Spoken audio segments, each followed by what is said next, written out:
আর মাত্র কদিনের অপেক্ষা, মা আসছেন। কাশফুল আর সাদা পেঁজা তুলোর মেঘ দেখা গেলে বাঙালির মন বড় আনন্দে মাতে। বাঙালির শ্রেষ্ঠ পুজো দুর্গা পুজো শুরু হয়ে যাবে, আর মাত্র হাতে গোনা কদিনের অপেক্ষা। ব্যস্ত কুমোরটুলি, সেজে উঠছে মন্দির ও মণ্ডপ। অনেকদিন আগে থেকেই কলকাতার কুমোরটুলি সহ বাংলার বিভিন্ন জায়গায় এবং বিভিন্ন মণ্ডপ ও মন্দিরে শুরু হয়ে গিয়েছে প্রতিমা তৈরির কাজ। শুরু হয়ে গিয়েছে বাংলার বিভিন্ন এলাকায় মণ্ডপ তৈরির কাজ। বাঙালিরা তাদের শ্রেষ্ঠ পুজো উপলক্ষে নিজের নিজের পছন্দ মতো নতুন বস্ত্র কেনাকাটার কাজও শুরু করে দিয়েছেন। এক কথায়, মায়ের আগমনীকে কেন্দ্র করে কোনো কাজেই পিছিয়ে নেই বাঙালি।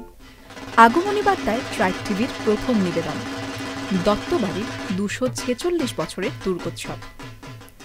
এই বছরের দুর্গোৎসবের প্রথম নিবেদন প্রত্যন্ত গ্রামে সাবেকি তথা জমিদার আমল থেকে চলে আসা দুর্গোৎসবের তথ্যাবলী তুলে ধরা যাক আপনাদের কাছে। আমরা পৌঁছে যাই পূর্ব বর্ধমান জেলার দক্ষিণ দামোদর এলাকার খণ্ডঘোষ ব্লকের বড় গোপীনাথপুর গ্রামে। জমিদার আমলের পুজোর ইতিহাস, 246 বছরের পুরনো দুর্গোৎসব। পূর্ব বর্ধমান জেলার দক্ষিণ দামোদর এলাকার খণ্ডঘোষ ব্লকের বড় গোপীনাথপুর গ্রাম। এই গ্রামে রয়েছে জমিদার আমল থেকে হয়ে আসা দুর্গোৎসবের ইতিহাস, সেই 246 বছরের পুরনো। দত্ত পরিবারের দু ভাই, বড় দত্ত ও মেজ দত্ত। জমিদার পরিবার দত্ত পরিবার, এই পরিবারের দুই ভাই, বড় দত্ত এবং মেজ দত্ত। এদের তত্ত্বাবধানেই দত্ত পরিবারে দেবী দুর্গা পূজিত হয়ে আসছেন। মেজ দত্ত পরিবারের পুজো কমিটির সদস্য তুফান দত্ত জানান, 1761 সালে শুরু হয়েছিল এই দুর্গাপুজো। আজ 246 বছর পার হলেও অক্ষত রয়েছে এই রীতি। আমাদের এই পুজো আনুমানিক 1761 সাল থেকে শুরু হয় জমিদারি আমলে, এবং আমরা খাতায় যেটা উল্লেখ পাই, আমাদের যে পুরনো দিনের খাতা আছে সেটা যেটা উল্লেখ পাই 1761 সালে এই পুজো শুরু হয়েছে। মানে ওইটাই যে প্রথম বছরের পুজো সেটা উল্লেখ কিছু নেই।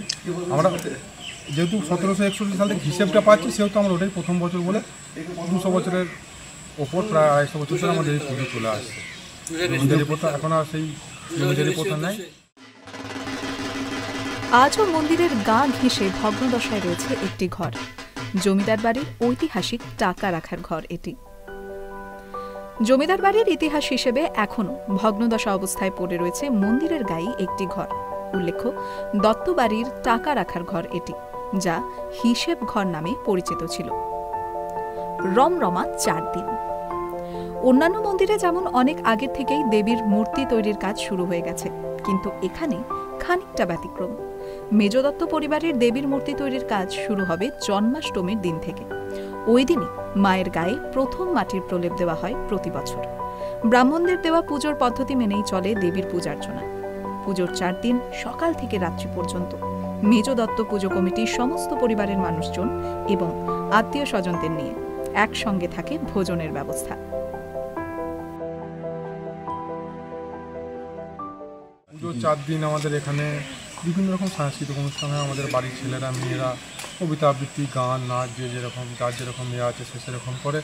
আর আমাদের 4 দিন ধরে এখানে আমাদের যে মেজ দত্ত বাড়ির 33টা ফ্যামিলি আছে, সেই ফ্যামিলিরা মিলে আমাদের এখানে খাওয়া দাওয়ার ব্যবস্থা হয়। এবং দশমীর দিন, বিজয়া দশমীর পরে আমাদের এখানে বিজয়া দশমীর পরে নয়ন সেবা হয়, খিচুড়ি ভোগের ব্যবস্থা হয়, মায়ের ভোগ হয়।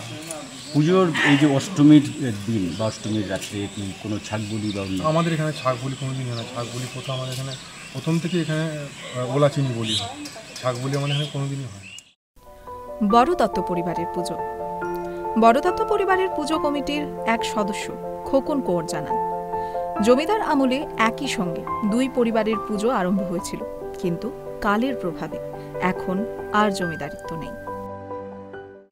এই পুজো জমিদারি আমল থেকে আরম্ভ হয়েছে এবং এরা দু ভাই ছিল তখন, মানে যেটা ইতিহাস শোনা যায়, এটা হচ্ছে বড় দত্ত, এর পিছনে আছে মেজ দত্তদের বাড়ি পুজো। আর জমিদারি প্রথা উচ্ছেদ হয়ে যাওয়ার পর আস্তে আস্তে কী হয়, যারা ছিল জমিদারদের মানে উত্তরসূরি, তাদের অবস্থা আস্তে আস্তে শেষ হয়ে যায় এবং এই জমির ঠাকুরের অল্প জমি জায়গা থেকেই এখন বর্তমানে এই আয়ের উৎস আর চাঁদা দিয়ে এই পুজোকে চালানো হচ্ছে। মেজবাড়ির পুজোতে দশমীর রাতে দেবী বিসর্জনের পর গ্রামের মানুষজনদের জন্য থাকে নারায়ণ সেবা। ছাগল বলির পরিবর্তে ওলাচিনি বলি এবং সন্দেশ বলি দেওয়া হয় মায়ের উদ্দেশ্যে। মায়ের মূর্তি তৈরি হয় ডাক সাজে আদলে। অন্যদিকে বড়দত্ত দেবীর পূজা, সেখানে পুজো করা হয় পুজো কমিটির সেবায়িতদের সহযোগিতায়। যদিও সেবায়িতদের সংখ্যা কম হলেও মায়ের পুজোতে তারা কোনো ত্রুটি রাখেন না। আর এখানে দেবীর পুজোতেও কোনো ছাগল বলি হয় না। পূর্ব বর্ধমান থেকে কল্যাণ দত্তর রিপোর্ট, ট্রাইব টিভি বাংলা।